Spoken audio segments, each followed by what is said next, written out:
কিছু কিছু মানুষ বলছে যে ইসলামে কোনো রাজনীতি নেই, কোরআন এবং ইসলাম এবং কোরআনের এর কোনো রাজনীতির কোনো সম্পর্ক নেই। নাউজুবিল্লাহ আসতে বলেন। কোনো মানুষ যদি বলে ইসলামে রাজনীতি নাই, ওনার ঈমান নাই। কি নাই? ওনার ঈমান নাই। নতুন করে কালেমা পড়ে মুসলমান হওয়া লাগবে। সূরা ফাতিহার ব্যাখ্যা জানে না, সূরা আসরের তাফসীর যদি করতে বলি পারবে না, আবার বলে কোরআনে রাজনীতি নাই। কোরআনে রাজনীতি নাই তো আমার নবী আপনার নবী 10 বছর রাষ্ট্র চালিয়েছেন কেন বলেন? বলতে পারবেন? হযরত ওমর কয় বছর রাষ্ট্র চালিয়েছেন? 4 খলিফা কয় বছর করে রাষ্ট্র চালিয়েছেন? ইসলামে রাজনীতি নেই এই কথা বলেছেন। আমি বলবো আপনি তওবা করে ঈমান আনেন, না হলে আপনি মুসলমান না। ঠিক কি না? লে আমানু, আল্লাহ পাক আপনার পচা ঈমান কিনবে না। কিন্তু আপনার মধ্যে যে ঈমানে মুনাফিক আছে, যে ঈমানে মিথ্যা আছে, অন্যায় অত্যাচার আছে, আপনি এখানে নামাজ পড়ছেন, সব করছেন, আপনি আবার আরেকজনের বিরুদ্ধে যে গীবত করছেন, আরেকজনের সাথে কথা লাগাচ্ছেন, আরেকজনের সাথে ঝগড়া করে দিচ্ছেন, আল্লাহর কসম দিয়ে বলি আপনার এই নামাজ পড়ে কোনো লাভ নাই। আছে? সূরা আসর দিয়ে নামাজ পড়লাম, আল্লাহ পাক আপনাকে আমাকে যে কি করতে বলেছেন, আমি আল্লাহর সাথে ভাব প্রকাশ করতে পারছি না। পাচ্ছি? আল্লাহ যে কি বলেছেন এটা তো আমরা ভাব প্রকাশ করতে পারছি না। আরবি ভাষা তো আমরা জানি না। জানি নাকি? আমাদের জানতে হলে কি করতে হবে? লেখাপড়া করতে হবে। আমাদের লেখাপড়া করে আমাদের অর্থ পড়তে হবে, জানতে হবে। ঠিক কিনা বলেন? কিন্তু দুঃখজনক হলেও সত্য, আমরা অনেকে এই অর্থগুলো পড়তে জানি না। এই জন্য সম্মানিত ভাইরা, আমি পবিত্র কোরআন কারীমের ছোট্ট সূরা সূরাতুল আসর, এই সূরাতে আল্লাহ রাব্বুল আলামিন কি উঠায় ধরেছেন। সূরা কিন্তু ছোট। অনেক মুফাসসির ইকরামরা বলেছেন যে এই সূরা এমন একটি সূরা, এই সূরাটা মানুষের জন্য, হিদায়াতের জন্য যথেষ্ট। সুবহানাল্লাহ বলেন। সূরা ছোট, কোন মানুষ যদি এই সূরাটা নিয়ে গবেষণা করে, যদি ভালোভাবে সে মানতে পারে, তার জন্য এই সূরাটি যথেষ্ট হয়ে যাবে। সুবহানাল্লাহ বলেন। সূরাটি কিন্তু ছোট কিন্তু নয়। আল্লাহ রাব্বুল আলামিন এই সূরার মধ্যে কারা ক্ষতিগ্রস্ত, কারা সফল, আর কারা ব্যর্থ, কারা ধ্বংস, এই কথা এই সূরার মধ্যে আল্লাহ পাক উল্লেখ করেছেন। আমার কথা বুঝতে পেরেছেন? কি সম্পর্কে আলোচনা করেছেন আল্লাহ পাক এই সূরার মধ্যে? যে কোন মানুষগুলো ক্ষতির মধ্যে রয়েছে, কোন মানুষগুলো ধ্বংস এই দুনিয়ার মধ্যে, আর কোন মানুষগুলো সফলতা অর্জন করেছে, কোন মানুষগুলো তারা লাভবান হয়েছে, এই দুইটা দিক নিয়ে এই সূরার মধ্যে আল্লাহ পাক নাজিল করেছেন। সুবহানাল্লাহ বলবেন না? এই সূরাটি ইমাম শাফি রাহিমাহুল্লাহ বলেছেন, যদি কোনো মানুষ, যদি কোনো আল্লাহর বান্দা এই সূরা আসর সম্পর্কে চিন্তা ভাবনা করে, যদি গবেষণা করে, আল্লাহ রাব্বুল আলামিন তার জন্য এই সূরাটা নাজাতের জন্য যথেষ্ট হয়ে যাবে। সুবহানাল্লাহ বলেন। এই সূরাটি কি হয়ে যাবে? তার নাজাতের জন্য যথেষ্ট হয়ে যাবে। যদি এই সূরাটি আপনি গবেষণা করতে পারেন, এই সূরাটি যদি ভাবতে পারেন, চিন্তা ভাবনা করতে পারেন, এই সূরার মধ্যে আপনার জন্য, আপনার জীবন পরিবর্তন করার জন্য যথেষ্ট হয়ে যাবে। সুবহানাল্লাহ। শুধু তাই নয়, এই সূরাটি এমন একটি গুরুত্বপূর্ণ সূরা, এই সূরাটি মুফাসসির ইকরামরা বলেছেন, আল্লাহর নবীর সময় সাহাবারা যখন 2 জন সাহাবী এক জায়গায় হতেন, শুনছেন আমার কথা? 2 জন সাহাবী যখন একত্রিত হতেন, সাহাবারা ওই সময় যখন তারা পারস্পরিকভাবে কথাবার্তা বলতেন, যেমনভাবে আমরা আমাদের সাথে দেখা হলে আমরা কি বলি বলেন? আমরা বলি আসসালামু আলাইকুম ওয়া রাহমাতুল্লাহ, ভাই কেমন আছেন, ভালো আছেন, এটুকুই আমরা বলি। ঠিক কিনা? কিন্তু ওই সময় এমন একটা সময় ছিল যখন 2 জন সাহাবী একত্রিত হয়ে যেতেন, তারা সালাম কালাম বলে, তারা সালাম দিয়ে তারা কথাবার্তা শুরু করতেন, কিন্তু তারা যখন বিদায় নিতেন একে অপরকে সূরা আসর শোনায়া দিতেন। সুবহানাল্লাহ বলেন। কারণ কি? এই সূরাটি তাদের সামনে তেলাওয়াত করে শোনাতেন। আল্লাহ পাক এই সূরার প্রথম যে শপথ দিয়েছেন, আসর মানে হলো সময়, কারণ আল্লাহ রাব্বুল আলামিন এই সময়ের গুরুত্ব দিয়েছেন এই সূরার মধ্যে। এই জন্য এক সাহাবীকে এই কোরআনের আয়াতটা, এই সূরাটা নাজিল করে জানিয়ে দিতেন, দুনিয়া সামান্য কিছু দিনের জন্যে, পরকালের জন্যে তোমরা রেডি হয়ে যাও। সুবহানাল্লাহ বলেন। কি জন্য? যে এই সময়, যে দুনিয়ার সময়, এটা ক্ষণিকের সময়। অতএব সূরা আসর পড়ে তেলাওয়াত করে তাদেরকে জানিয়ে দিতেন যে তোমার সময় বেশি নয়, আখিরাতের জন্য তোমরা প্রস্তুত হয়ে যাও। কিন্তু আমরা কি তাই করি? তাহলে এই সূরাটি যদি আমরা আমল করতে পারি, এই সূরাটি আপনার আমার জীবন পরিবর্তন করে দিতে পারে। আজকেতে যদি আমরা একটু পারি, আমরা চেষ্টা করব যে কোনো মানুষের সাথে যদি একসাথে দেখা হয়, আমরা পারস্পরিক সূরা আসর শোনানোর চেষ্টা করব। পারবো তো ইনশাআল্লাহ? আল্লাহ পাক তৌফিক দান করুন। এর মধ্যে কল্যাণ রয়েছে। এর জন্য কি রয়েছে? এর মধ্যে কল্যাণ রয়েছে। এই আমলটি যদি আমি করতে পারি, আপনি বিশ্বাস করুন, এই দুনিয়া, সামান্য দুনিয়া, আপনাকে আমাকে একটা সময় দিয়ে আল্লাহ পাক পাঠিয়েছেন, সামনে আসছে সেই কথাগুলো। কিন্তু প্রত্যেকটা সূরার ন্যায় এই সূরাটি কেন নাজিল হল, এই সূরাটি আল্লাহ পাক কেন নাজিল করলেন, এটা জানার দরকার আছে না আমাদের?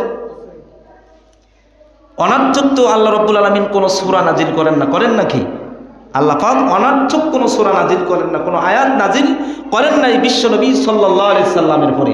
আর বিশ্বনবী সাল্লাল্লাহু আলাইহি ওয়াসাল্লাম কোনো আল্লাহর ওয়াদা ছাড়া, আল্লাহর কথা ছাড়া মানুষকে বলে নাই, ঠিক কিনা?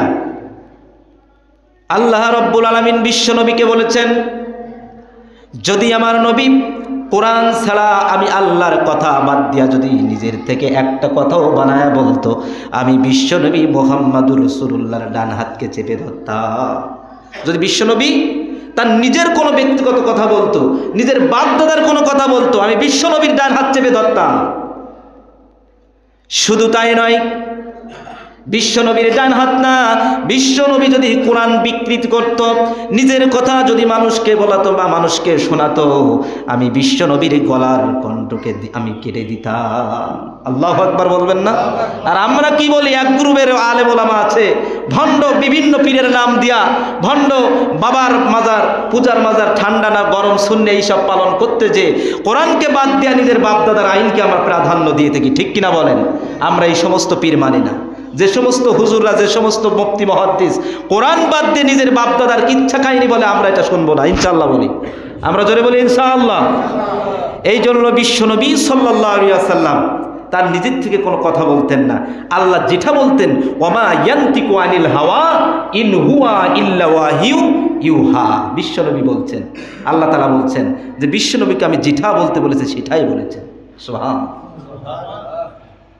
সম্মানিত ভাইরা আমার, খেয়াল করুন, এই সূরাটি আল্লাহ পাক কেন নাজিল করলেন, এটা আমাদের আগে জানার দরকার আছে না নাই? এই সূরাটি যখন নাজিল করলেন, হযরত আবু বকর রাদিয়াল্লাহু তাআলা আনহু, তিনি যখন ইসলাম ধর্ম গ্রহণ করেন নাই, তার সাথে কালাদা ইবনে উসাইদ রাদিয়াল্লাহু তাআলা আনহুর একটা ঘনিষ্ঠ সম্পর্ক ছিল। কি ছিল? একটা ঘনিষ্ঠ সম্পর্ক ছিল, বন্ধুত্ব ছিল। তা যখন হযরত আবু বকর রাদিয়াল্লাহু তাআলা আনহুর বাড়িতে যখন আসতেন, দেখে যে হযরত আবু বকর ইসলাম ধর্ম গ্রহণ করেছেন। সুবহানাল্লাহ বলেন। কিন্তু যখন আবু বকর রাদিয়াল্লাহু তাআলা আনহু ইসলাম ধর্ম গ্রহণ করেছে, তখন ওই কালাদা ইবনে উসাইদ, এই তার বন্ধু, তার ঘনিষ্ঠ সম্পর্কের বন্ধু এসে বলছে, আবু বকর তোমার কি হয়েছে? তুমি তো সব হারাতে বসেছো, তোমার ব্যবসা হারাতে বসেছো, তোমার সম্পদ তুমি হারাতে বসেছো, তোমার ধর্মটাও কি তুমি ছেড়ে দিয়েছো, তোমার ধর্মকর্মটাও তুমি মানো না, সব কিছু তো তুমি হারাতে বসেছো। কি হয়েছে তোমার? তুমি ক্ষতির মধ্যে চলে গিয়েছো, তুমি তো ধ্বংসের মধ্যে চলে গিয়েছো। কে বলছেন? তার বন্ধু কালাদা ইবনে উসাইদ বলছে, আবু বকর তুমি তো ক্ষতির মধ্যে, তোমার টাকা পয়সা, তোমার ব্যবসা বাণিজ্য সব তো লো হয়ে যাচ্ছে, তুমি তো লস, ক্ষতির মধ্যে চলে যাচ্ছ। হযরত আবু বকর রাদিয়াল্লাহু তাআলা আনহু বললেন, ও বন্ধু কালাদা ইবনে উসাইদ, শুনে রাখো, জেনে রাখো, যে ব্যক্তি আল্লাহ এবং আল্লাহর রসুলের পরে ঈমান এনে নেয়, যারা আল্লাহ এবং আল্লাহর রসুলকে বিশ্বাস করে নেয়, এরা কখনো ক্ষতির মধ্যে পড়তে পারে না। সুবহানাল্লাহ। হয়তো আপনি দুনিয়ার সম্পদের মোহে পড়েছেন, আপনার সম্পদ কমে যাচ্ছে, কিন্তু আপনি যে একটা আখিরাত রয়েছে, পরকাল, আপনার সম্পদ, আপনার টাকা পয়সা কিন্তু আপনার আল্লাহর ইবাদত থেকে আপনাকে পিছায় রাখছে। এই জন্য আবু বকর বলছেন, যারা আল্লাহর রসুলকে মেনে নিয়েছেন তারা কখনো ক্ষতির মধ্যে পড়তে পারে না, বরং যারা আল্লাহ এবং আল্লাহর রসুলকে বাদ দিয়া যারা অন্য ধর্মকর্ম মানে, যারা তাদের বাপ দাদার ধর্মকর্ম মানে, ওরা নিশ্চিতভাবে ক্ষতির মধ্যে। কে বলছেন? যখন এই কথা বললেন, আবু বকর ওই সাহাবীকে বললেন, তার বন্ধুকে বললেন, তুমি ক্ষতির মধ্যে, আমি ক্ষতির মধ্যে নয়।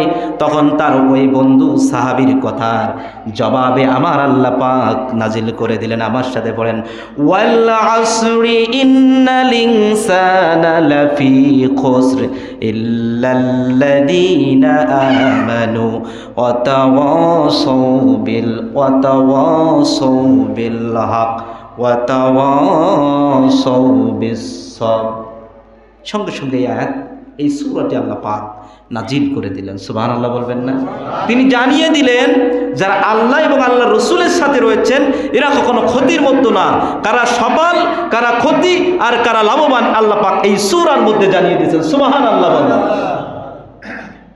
এই সূরাটির প্রথম যে শব্দটি আল্লাহ পাক দিয়েছেন ওয়াল আসর, কি দিয়েছেন? ওয়াল আসর। ওয়াল আসর শব্দটির অর্থ হলো, এখানে আসর শব্দের অর্থ মুফাসসিররা বলেছেন আসর মানে হলো যুগ, আসর মানে হলো সময়, আসর মানে হলো কাল। আবার কোন মুফাসসিররা বলেছেন আসর মানে হলো ঐতিহাসিক, ইতিহাস। কয়টা অর্থ পেলাম? সময়, যুগ, কাল, ইতিহাস, কয়েকটি অর্থ দিয়েছেন। অনেক মুফাসসিররা যেটা সঠিক বলেছেন, এটা আসর শব্দের অর্থ হলো সময়। আল্লাহ পাক সময়ের কসম খেয়ে বলেছেন। সময়ের কসম কেন খেলেন? মানুষের যত সম্পদ আছে, আল্লাহ পাক সবচেয়ে বড় নিয়ামত হলো মানুষের সময়। সুবহানাল্লাহ বলে। এই সময়টা অত্যন্ত গুরুত্বপূর্ণ। দেখবেন আমরা এক শ্রেণীর মানুষ মনে করি, যদি বলা হয় ভাই একটু নামাজ পড়ে ভালো হতো না, আপনার আব্বা আব্দুল করিম, আব্বা আব্দুর রহমান, একটু নামাজ পড়লে ভালো হতো না ভাই? হুজুর বয়সটা মাত্র 16-17, আর একটু যাক, ঠিক কিনা?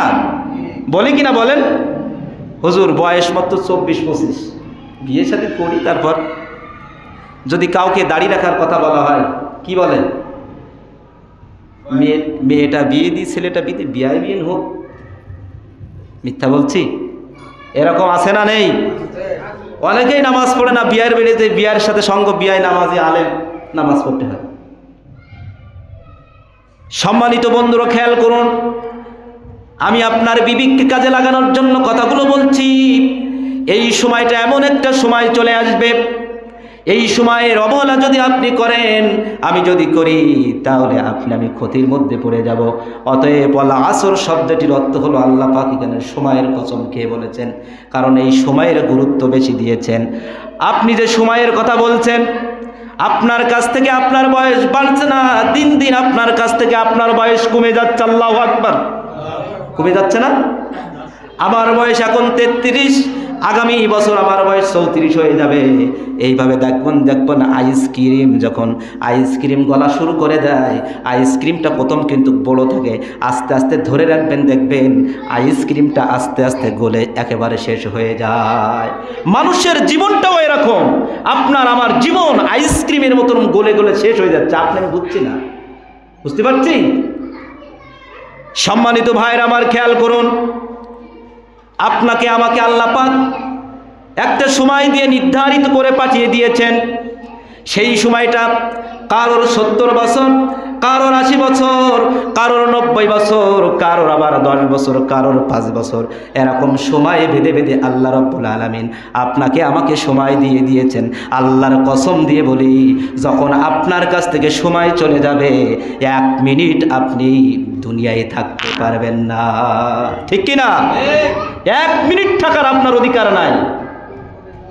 তদরূপ আপনি উদাহরণ দিলে বুঝবেন, ওয়ালাস এই শব্দটি বুঝবেন। একটা মানুষকে, আপনাকে আমাকে যেমন আল্লাহ পাক একটা সময় দিয়ে জানিয়ে দিয়েছেন, একটা সময় দিয়ে বুঝিয়ে দিয়েছেন, যখনই তোমার শেষ হয়ে যাবে সময়টা, তোমার আর 1 সেকেন্ডের জন্য দুনিয়ায় থাকার অধিকার নাই। একটা ছাত্র যখন যখন পরীক্ষা দেয় দেখবেন ওই পরীক্ষার সময় তার একটা সময় নির্ধারিত করে দেওয়া হয়। মনে করেন 3 ঘন্টার জন্য একটা পরীক্ষা নেওয়া হয়। একটা ছেলের সময় শেষ হয়ে গিয়েছে, আর মাত্র 5 মিনিট সময় রয়েছে। 5 মিনিট সময় হয়ে এবার যখনই 5 মিনিট পরে আবার যখন ঘন্টা দিয়ে দিয়েছে, স্যার যে বলছে ছাত্র খাতা দাও আর সময় নাই। কি বলছে? খাতা দাও আর সময় নাই। ছাত্র বলছে স্যার আপনি একটু দেরি করেন, আর 1 মিনিট দেরি করেন স্যার, আর 5 মার্কের সলিউশন করতে হবে, আমার 5 মার্ক লিখতে আমি এ প্লাসটা পেয়ে যাব স্যার। বুঝছেন আমার কথা? স্যার কি সময় দিবে? আরো জোরে বলেন, দিবে? স্যার রাগ করে রাগান্বিত হয়ে খাতাটা টান মেরে কেড়ে নিবে। তাহলে কেউ সময়ের দাম না বুঝলে ওই ছেলেটা বোঝে যে আমি 1 মিনিটের জন্য 5 মার্কের উত্তরটা দিতে পারলাম না, আমি গোল্ডেন প্লাসটাও পাইলাম না। কেউ সময়ের মূল্য না বুঝলে ওই ছেলেটা বুঝেছে যে সময়ের কত গুরুত্ব। বুঝছেন? সময়ের অত্যন্ত গুরুত্ব। আপনার আমার এই সময় যদি কাজে লাগিয়ে যদি আপনি আমি প্রতিষ্ঠিত হতে পারি, তাহলে আপনি আমি লাভবান। আর যদি সময়কে আপনি উড়িয়ে দেন যে আমার সময় আছে, আল্লাহর ইসলাম আল্লাহর দিন কায়েম পরে মানবানে, আমার সময় তখন কম, আরো কয়দিন পরে মানবানে, এটা ভুল। সময়ের কত গুরুত্ব দেখেন আল্লাহ পাক, এই জন্য তো এখানে সময়ের কসম খেয়ে যান। মনে করেন আপনি রাজশাহীতে যাবেন ট্রেনে, গিয়ে আপনি আপনার মনে করেন 10টার সময় আপনার ট্রেন, আপনি স্টেশনে এখান থেকে গিয়েছেন, যে আপনার গাড়ি ঘোড়ার জ্যামে পড়ে আপনি 2 মিনিট পরে ওখানে পৌঁছাইছেন। স্টেশনে যে ওখানে বলছেন ভাই রাজশাহীতে ট্রেনটি 10টায় ছিল, এই ট্রেনটা কোথায়? আপনি যে দেখছেন সেই ট্রেনটা নাই ওখানে। এবার ওই স্যার বলছে এই রাজশাহীর ট্রেন তো 2 মিনিট আগে ছেড়ে চলে গেল। সময়ের গুরুত্ব আছে না নাই? আরো জোরে বলেন, আছে না নাই? আপনি কি ভুল পথে আছেন বলেন? দুনিয়ার সম্পদে বহে পড়ে কেউ সময়ের গুরুত্ব না বোঝে। ওই ছেলেটা বুঝেছে ভাইবা পরীক্ষা দিতে যাচ্ছে, আর 2 মিনিটের জন্য সে 10টা ট্রেন মিস করেছে। কেউ না বুঝুক, ওই ছেলেটা বুঝেছে সময়ের গুরুত্ব কত। ঠিক কিনা?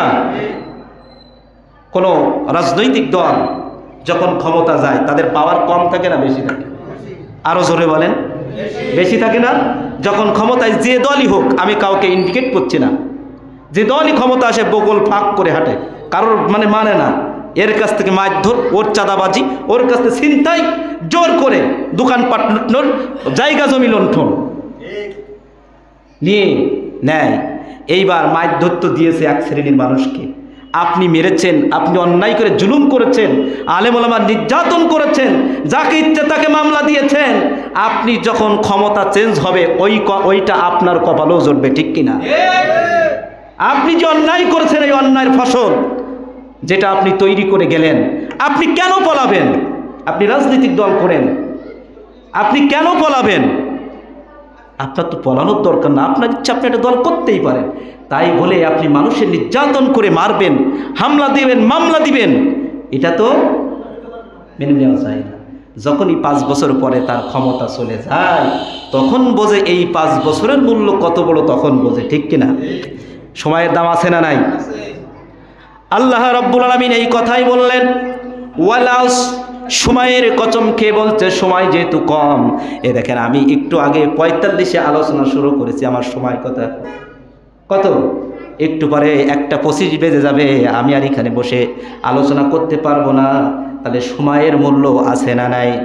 আল্লাহ এই কথাই বলছেন, ওয়ালাস, সময়ের কসম খাইলেন। খেয়ে এবার আল্লাহ তাআলা বলছেন এই সূরার মধ্যে কারা সবল, কারা লাভবান, আর কারা ধ্বংস, কারা ক্ষতিগ্রস্ত হয়ে গিয়েছে আল্লাহ পাক এই সূরার মধ্যে বলে দিলেন। আমার সাথে পড়েন, যারা পড়েন, ইন্নাল ইনসানা লাফি খুসর। আল্লাহ তাআলা বললেন এই দুনিয়ার যত মানুষ রয়েছে সব মানুষগুলো ক্ষতির মধ্যে। কে বলছেন? আমার কথা? কার কথা? আরো জোরে বলেন, কার কথা? আল্লাহ বলছেন যত মানুষ রয়েছে, ইন্নাল ইনসানা লাফি খুসর, প্রত্যেক মানুষ ক্ষতির মধ্যে, প্রত্যেক মানুষ লোকসান, ধ্বংসের মধ্যে পড়ে গিয়েছেন। এখানে কি হিন্দুরা বাদ ভাই? খ্রিস্টানকে বাদ? ইহুদিরা বাদ? সবাই আছে না? এই মানুষের মধ্যে আপনি আমিও আছি। হিন্দু, বৌদ্ধ, খ্রিস্টান সব মানুষকে আল্লাহ পাক বোঝালেন সমস্ত মানুষ ক্ষতির মধ্যে। হ্যাঁ, যদি 4টা কাজ করতে পারেন। আল্লাহ কি বলেছেন? এখানে 4টা অপশন দিয়েছেন। এই 4টা কাজ যদি কেউ করতে পারে ওই মানুষটি সফল, সুবহানাল্লাহ বলেন। আর এই 4টা কাজ যদি মানুষ করতে না পারে ওই মানুষ ধ্বংস। আল্লাহ, ওই মানুষ ধ্বংস। সেটা কেমন দেখেন, যেহেতু সময় আমি বেশি বলছি না, আল্লাহ পাক সেই অপশনগুলো দিয়ে বললেন, ইল্লাল্লাযীনা আমানু ওয়া আমিলুস সালিহাতি ওয়া তাওয়াসাউ বিল হক ওয়া তাওয়াসাউ বিস সাবর। আল্লাহু আকবার বলেন। আল্লাহ তাআলা বলছেন এই 4টা কাজ যে করতে পারবে আমি আল্লাহ বলে দিলাম ওই মানুষগুলো ক্ষতির মধ্যে না। আল্লাহু আকবার। ইল্লাল্লাযীনা আমানু, প্রথম হলো যারা ঈমান এনেছে, সুবহানাল্লাহ বলবেন না? তাহলে যারা নাম্বার 1 হলো যারা ঈমান এনেছে, এই মানুষগুলো ক্ষতির মধ্যে না। বলেছেন কে? আরো জোরে বলেন, বলেছেন কে? এবার আপনি বলতে পারেন হুজুর এখন আপনি ঈমান এতক্ষণ গোছ গাছ করে আনলেন, লাইন সাইজ করে আনলেন, ঈমানের ওয়াজ শোনাবেন? আমরা তো পাকা ঈমানদার। অনেকেই কিন্তু এই ধারণা করছে হয়তো বা, হুজুর সারা জীবন ঈমানের ওয়াজ শুনি, আপনি এত গোছ গাছ করে আনলেন এতক্ষণ, এখন ঈমানের ওয়াজ শোনাবেন আমাদের? কিন্তু আল্লাহ বলছেন আমানু, যারা ঈমান এনেছে এরা সফল। সুবহানাল্লাহ বলেন। আপনি যদি পাকা ঈমানদার হন, তো ঈমানদার হয়ে আপনি মিথ্যা কথা বলেন কি করে? বলেন, চুরি করেন কি করে? আপনি যদি ঈমানের দাবি করেন, আপনি ব্যবসা করতে যে সেখানে ফাঁকি দেন কি করে? আপনি যদি ঈমানের দাবি করেন, আপনার বোনের সম্পদ আপনি কিভাবে ফাঁকি দেন? আপনি যদি ঈমানের দাবি করেন, কিভাবে সুদ খান, কিভাবে অন্যায় করেন, জুলুম করেন? আপনার ওই ঈমানের 4 পয়সার মূল্য নাই, আছে নাকি? ঈমান আপনার আল্লাহ পাক ঈমান, পয়সা ঈমান কিনবে না। কিনবে নাকি? আল্লাহ পাক কারোর পয়সা ঈমান কিনবে? তাজাটা কিনবে। আচ্ছা, আপনাকে যদি বলা হয় আপনি যদি নগদ টাকা নিয়ে বাজারে যান, যে আপনি কি পচা মাছ কিনবেন টাকা দিয়ে? আরো জোরে বলেন, পচা মাছ কিনবেন? বেগুনে পোকা দেখতে পাচ্ছেন, ওই বেগুনটা আপনি কিনবেন? নগদ টাকা নিয়ে গেছেন পকেটে, কোনো পচা বাজার আপনি করবেন না নগদ টাকা দিয়া। আল্লাহর কি দায় ঠেকা হয়েছে যে আল্লাহ পাক জান্নাত আপনাকে আমাকে বিক্রি করে দিয়েছেন, সেই জান্নাতকে আল্লাহ পাক বিক্রি করে দিয়েছেন। আল্লাহ নগদ জান্নাত দিবে আর পচা ঈমান কিনবে, এটা কি সস্তা? আপনি ঈমানের দাবি করলে মিথ্যা কথা বলতে পারবেন না, ঈমানের দাবি করলে অন্যায় করতে পারবেন না, ঈমানের দাবি করতে করলে জুলুম করতে পারবেন না, ঈমানের দাবি করলে আলেম ওলামার ভাবে নির্যাতন করতে পারবেন না। ঠিক কিনা বলেন? ঈমানের দাবি করলে আপনি আজারি ফাজারি বলতে পারবেন না, ঠিক কিনা? আপনি বলছেন ইসলামের রাজনীতি হারাম, কোনো একজন নেতা বলেছেন ইসলামের রাজনীতি হারাম। আল্লাহ পাক স্পষ্ট সূরা হজের 41 নম্বর আয়াতে বলছেন, আল্লাযীনা ইম্মাক্কান্নাহুম ফিল আরদি আকামুস সালাহ ওয়া আতুজ যাকাত ওয়া আমারু বিল মারুফ ওয়া নাহাউনা আনিল মুনকার। আল্লাহু আকবার বলেন। আল্লাহ পাক স্পষ্ট কোরআনে বলছেন, আমি যাদেরকে রাষ্ট্র ক্ষমতা দান করব, যাদেরকে রাষ্ট্র ক্ষমতা দিই তাদের কাজ হবে 4টা। আকিমুস সালাহ, তারা নামাজ কায়েম করবে, ওয়া আতুজ যাকাত, তারা যাকাত প্রদান করবে, যাকাতের আইন বিল পাস করবে, ওয়া আমারু বিল মারুফ, যেখানে অন্যায় হবে তারা সৎ কাজের আদেশ দিবে, আর যেখানে অন্যায় করবে ওইখানে বাধা দিবে। যাদের রাষ্ট্র ক্ষমতা দিবেন। আরও কয়েকটি আয়াতের মধ্যে রাষ্ট্র সম্পর্ক আছে। কিছু কিছু মানুষ বলছে যে ইসলামে কোনো রাজনীতি নেই, কোরআন এবং ইসলাম এবং কোরআনের এর কোনো রাজনীতির কোনো সম্পর্ক নেই। নাউজুবিল্লাহ, আসতে বলেন। কোনো মানুষ যদি বলে ইসলামে রাজনীতি নাই, ওনার ঈমান নাই। কি নাই? ওনার ঈমান নাই। নতুন করে কালেমা পড়ে মুসলমান হওয়া লাগবে। সূরা ফাতিহার ব্যাখ্যা জানে না, সূরা আসরের তাফসীর যদি করতে বলি পারবে না, আবার বলে কোরআনে রাজনীতি নাই। কোরআনে রাজনীতি নাই তো আমার নবী আপনার নবী 10 বছর রাষ্ট্র চালিয়েছেন কেন বলেন? বলতে পারবেন? হযরত ওমর কয় বছর রাষ্ট্র চালিয়েছেন? 4 খলিফা কয় বছর করে রাষ্ট্র চালিয়েছেন? ইসলামে রাজনীতি নেই এই কথা বলেছেন। আমি বলবো আপনি তওবা করে ঈমান আনেন, না হলে আপনি মুসলমান নন। ঠিক কিনা? আমানু, আল্লাহ পাক আপনার পচা ঈমান কিনবে না। কিন্তু আপনার মধ্যে যে ঈমানে মুনাফিক আছে, যে ঈমানে মিথ্যা আছে, অন্যায় অত্যাচার আছে, আপনি এখানে নামাজ পড়ছেন, সব করছেন, আপনি আবার আরেকজনের বিরুদ্ধে যে গীবত করছেন, আরেকজনের সাথে কথা লাগাচ্ছেন, আরেকজনের সাথে ঝগড়া করে দিচ্ছেন, আল্লাহর কসম দিয়ে বলি আপনার এই নামাজ পড়ে কোনো লাভ নাই। আছে?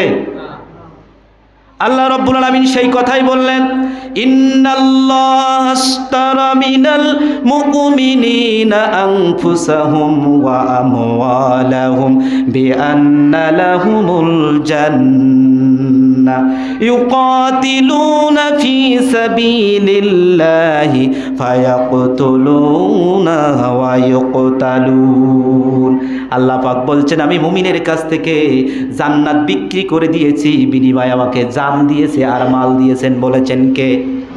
আরো জোরে বলেন, বলেছেন কে? তাহলে আল্লাহ রাব্বুল আলামিন আপনার জান, আপনার মাল এবং আমার জান, আপনার মাল, এই জান আর মালের বিনিময়ে আল্লাহ পাক কি বিক্রি করে দিয়েছেন? আরো জোরে বলেন, কি বিক্রি করেছেন? কিনেছে কারা? আমরা কিনেছি, বিক্রি করেছেন কে? আল্লাহ। তাহলে আল্লাহ পাক আপনার আমার সেই জানার মালের বিনিময় দিবেন জান্নাত। কিন্তু আপনি যদি ভয় পেয়ে যদি দিন কায়েম না করতে যান, দিন প্রতিষ্ঠার কাজে না যান, শুধু মুরগির রান খাইলেন আর ঘুরে বেড়ালেন, আপনার দিন প্রতিষ্ঠা লাগবে না।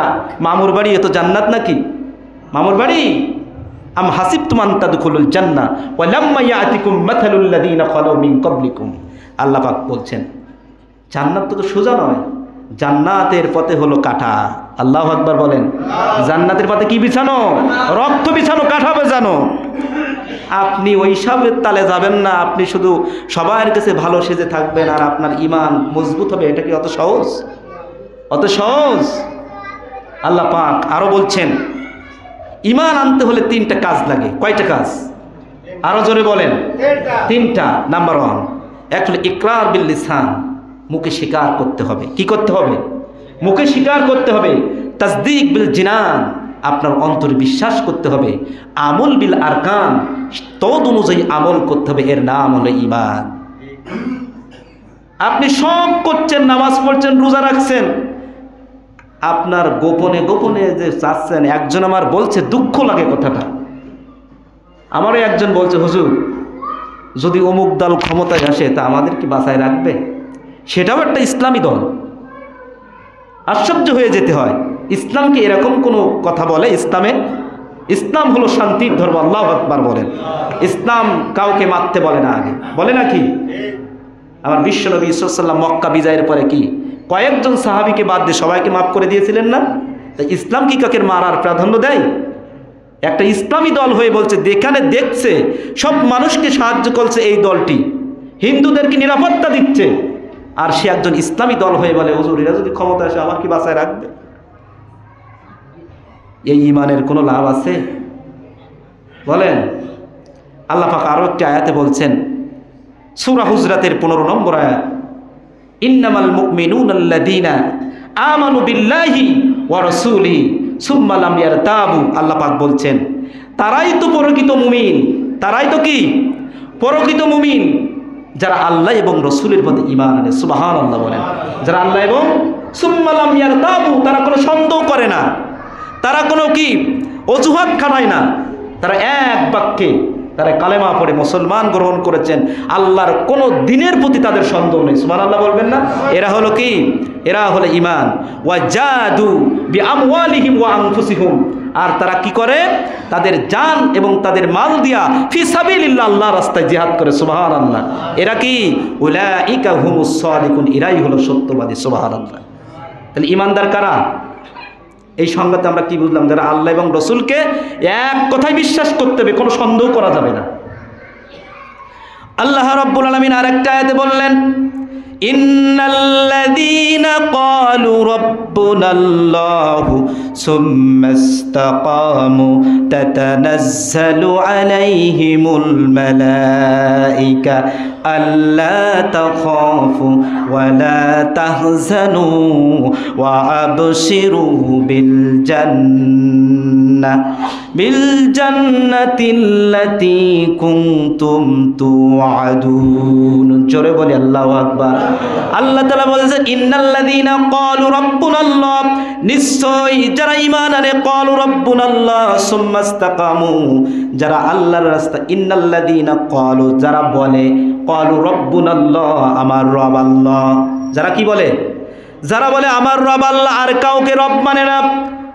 সুম্মাস্তাকামু, শুধু মেনে ক্ষান্ত থাকে না, তারা অবিচাল থাকে, অটাল থাকে। তাদের পরে যত বালা মুসিবত আছে, যত ঝড় ঝাপট আছে না কেন, তারা ইস্তেকামতের সাথে তারা অটাল থাকে যে আমার জীবন চলে যাবে, আমার চাকরি চলে যাবে, আমার ব্যবসা চলে যাবে, তারপরেও আল্লাহর রাস্তা থেকে কিঞ্চিত পরিমাণ সরে দাঁড়াবো না।